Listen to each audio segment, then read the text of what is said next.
space. So community and connection is a big part of it. Then you talk about plugging into a circle and getting accountability.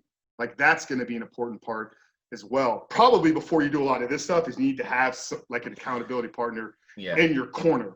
And I need to touch on this very, very quickly. I'm not sure if you were going to go there, but one, when you find an accountability partner, someone who is going to hold you accountable, not a buddy who's going to let you off the hook and just be like, oh, it's okay that you slipped. Like you need to get very serious and very specific, because I've had multiple accountability buddies that, again, I don't want to put the blame on anyone either, right? You have to take this as your own issue, but you really need somebody who's going to be able to call you up and say, hey, have you fallen off? And if you have, why? And how can we move forward? So, be careful in who you choose. Like it's not just any random person. So and there's there's softwares and the tools out there and stuff now that you can actually like install on your computer.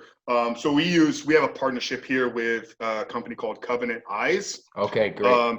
But you would install this software on your computer, then you assign an accountability partner. So it's not even like they have to call you and say, hey, did you slip? They're going to get a report on a daily basis of everything that you viewed. But yeah, it is extremely important to find that right person. Yeah. Actually, one of our guests, going back to like episode 19 or 20, I believe, is Drew Boa. He's a fellow Christian brother, does a lot of ministry work in this space. He talks about having 3 people in your corner. He talks about having an ally, like a person that is kind of walking the same journey with you. So, especially for a lot of the men, like this should be very easy. Just call your closest brother, your closest buddy, and be like, hey man, this is what I'm going through. So you get yourself an ally. The second one you need is kind of your mentor or coach. So you got somebody that's walking the same fight as you. Then you got a person that's laying the kind of foundation or laying the path for you to go down.